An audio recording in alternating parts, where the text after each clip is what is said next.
Bonjour à tous et bienvenue dans ce nouveau tuto dans lequel je vais vous apprendre à faire un tableau de bord à l'aide de tableaux croisés dynamiques et de segments. Donc pour ce faire, nous allons utiliser une liste telle que ceci. Donc on voit on a trois colonnes, nom, prénom, montant et date. Donc on voit bien qu'à chaque fois, on a le nom d'un vendeur, on va dire que c'est un vendeur, le montant de sa vente et la date à laquelle la vente a été effectuée. Donc, nous allons cliquer sur Insertion, Tableau croisé dynamique, et on valide. Donc on voit qu'il nous a créé un nouvel onglet. Je vais sélectionner nom, prénom, et montant. Donc là, qu'est-ce qui s'est passé? On a le nom de tous nos vendeurs, donc sans doublon, hein, et le montant global des ventes effectuées par chacun de ces vendeurs. Je vais aller ici sur somme de montant, paramètres, format, monétaire, et je valide. Mon premier tableau croisé dynamique est fait. Je retourne sur ma feuille de base, insertion, tableau. Là, je clique sur feuille de calcul existante. Je me repositionne et je valide. Là, maintenant, ce qui m'intéresse, c'est d'avoir toujours le nom de mes personnels et la date à laquelle ils ont fait leur vente. Alors, on voit que quand on clique sur date, il place automatiquement date dans la partie ligne. Alors, nous, on veut le nombre de dates qui correspond à chaque nom. Donc, on va déplacer date dans valeur, comme ceci. Ce qui aura pour effet de nous dire le nombre de ventes faites par chaque vendeur, puisque à chaque vente, il y a une date associée. Donc si on fait le total des dates, on aura le total des ventes. Ensuite, on retourne, insertion, tableau, feuille existante, on retourne, on se positionne, on valide. Donc on sait combien ils ont vendu au global, on sait combien ils ont fait de ventes. Maintenant, on voudrait savoir quand est-ce qu'ils ont fait ces ventes. Donc là, ce qui nous intéresse, c'est d'avoir le montant et les dates. Donc pareil, le montant, on le veut toujours en format monétaire. Voilà. Et là, on regarde notre tableau et on se rend compte qu'il nous met le montant de la vente, date par date. Alors c'est bien, mais nous, on voudrait plutôt mois par mois. Donc là, je me place sur le tableau dans la colonne des dates. Clic droit, grouper, et je sélectionne mois. Alors, on peut voir qu'on peut faire par trimestre, voilà. Je valide, et là, il regroupe l'ensemble. Donc pour le mois de janvier, on a eu 150 € au global de vente, tout vendeur confondu. Maintenant qu'on a fait nos trois tableaux croisés dynamiques, on va intégrer ce qu'on appelle des segments. On va lier ces segments ensemble et on va intégrer aussi des tableaux, des graphiques dynamiques. Donc on va se mettre sur le premier tableau, on va regarder, et là on voit qu'on a deux onglets supplémentaires. on va se mettre sur Analyse. Et là, dans Analyse, il y a Insérer un segment. On clique et je vais sélectionner les 3 paramètres. Je valide et je retrouve mes 3 en-têtes de colonne. Donc prénom, montant et date. Je clique sur Bob. Et là, on voit que mon tableau croisé dynamique ici, il a bougé.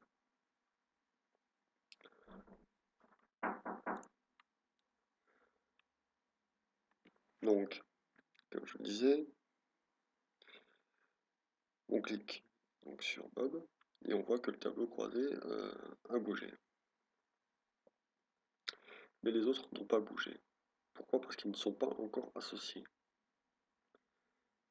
Donc là, on va associer l'ensemble des 3 segments aux 3 tableaux qui sont ici. Donc je me mets sur le premier segment, clic droit, signaler les connexions. Et là, on se rend compte qu'il nous parle bien de 3 tableaux croisés dynamiques, mais que ce segment est lié à un seul de ces tableaux. Donc on rectifie et on coche les 3. Je valide. Et là, on va voir tout de suite que si je reclique sur Bob maintenant, hop, là, tout bouge, tout suit. On a bien notre vente à 60 euros, donc 60 euros de vente au global pour Bob, pour une vente, en fin de compte, puisqu'il a fait une vente à 60 euros, et c'était en décembre. Si je prends Damien, voilà, 690 euros de vente sur 9 ventes, et on a le détail ici. On va faire la même manip pour les autres segments.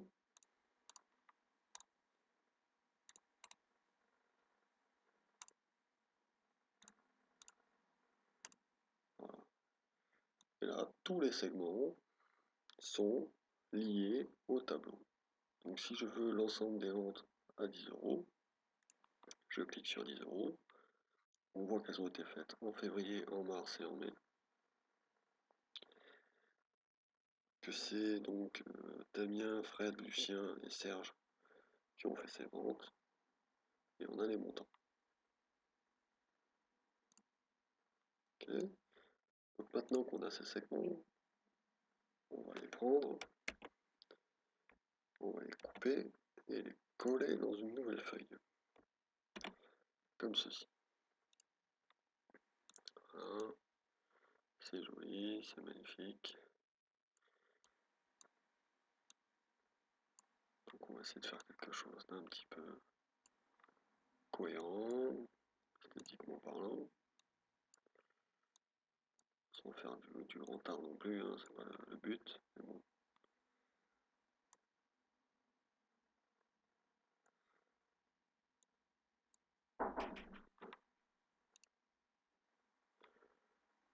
Donc je reprends. Alors si ça coupe, s'il y a des petits bugs, c'est parce qu'en fait je suis interrompu.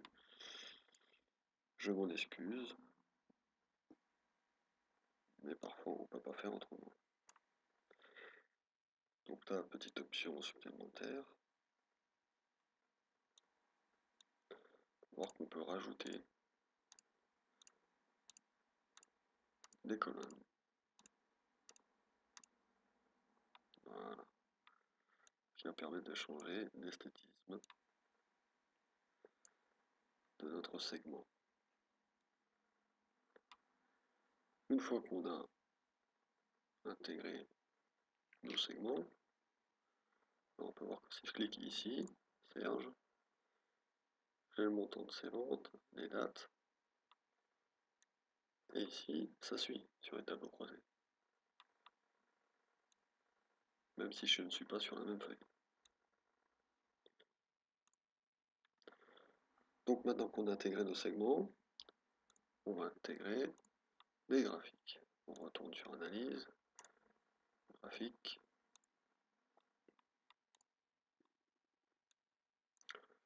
Premier graphique. Alors on voit ici qu'on a la possibilité d'utiliser des filtres. où on peut les masquer. Hein. Premier tableau.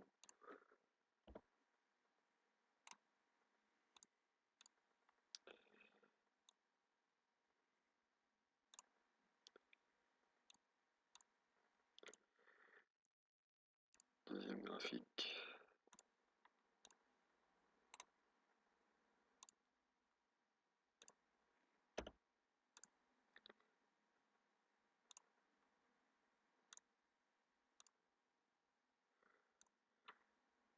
Et troisième graphique.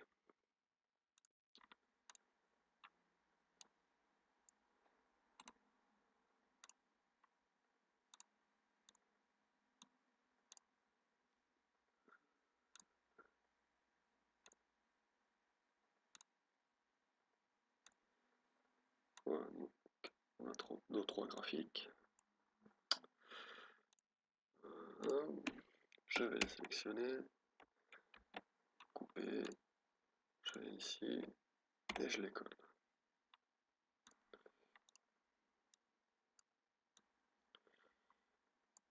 Pareil, un petit peu de mise en page.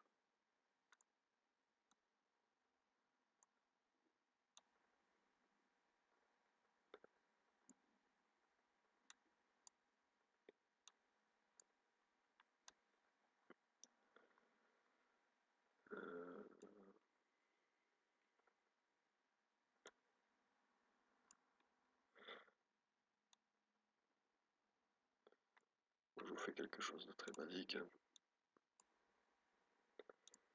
Voilà. Et voilà. Et là, en cliquant pour graphique instantanément, on va vous faire le point de qui fait quoi. Alors si par exemple je veux faire le point du trimestre, je reste en sélection, janvier, février, mars, et j'ai le point de tous mes personnels. Donc ça me permet d'avoir une vision d'ensemble de mes ventes, par vendeur, par mois, par prix, en fonction des filtres que je vais activer. Donc on le voit, hein. Voilà, je peux faire des sélections individuelles ou multiples, activer plusieurs filtres en même temps pour pouvoir faire une analyse plus précise. Donc bien évidemment, vous pouvez aussi, dans Options, changer l'aspect de vos segments. C'est pareil pour vos graphiques. Vous pouvez faire des graphiques. Je ne suis pas sur les graphiques. Voilà.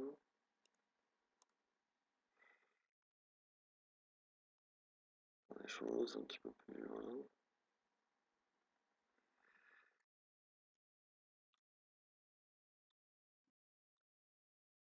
Par exemple, hein, c'est vraiment des exemples. Hein. Faites comme vous voulez après. Hein. Vous verrez qu'en prenant un petit peu de temps, vous pouvez faire des choses très esthétiques et bien, bien propres. Voilà. Vous voyez tout de suite, ça donne autre chose. Et là, j'ai fait vraiment ça de façon très rapide. Voilà. Donc voilà comment utiliser des tableaux croisés dynamiques avec des segments afin de créer un tableau de bord. Donc ce tuto est maintenant terminé. Je vous remercie de l'avoir suivi et je vous dis à bientôt. Et encore désolé pour les petites coupures qu'il y a eu un petit peu dans la vidéo.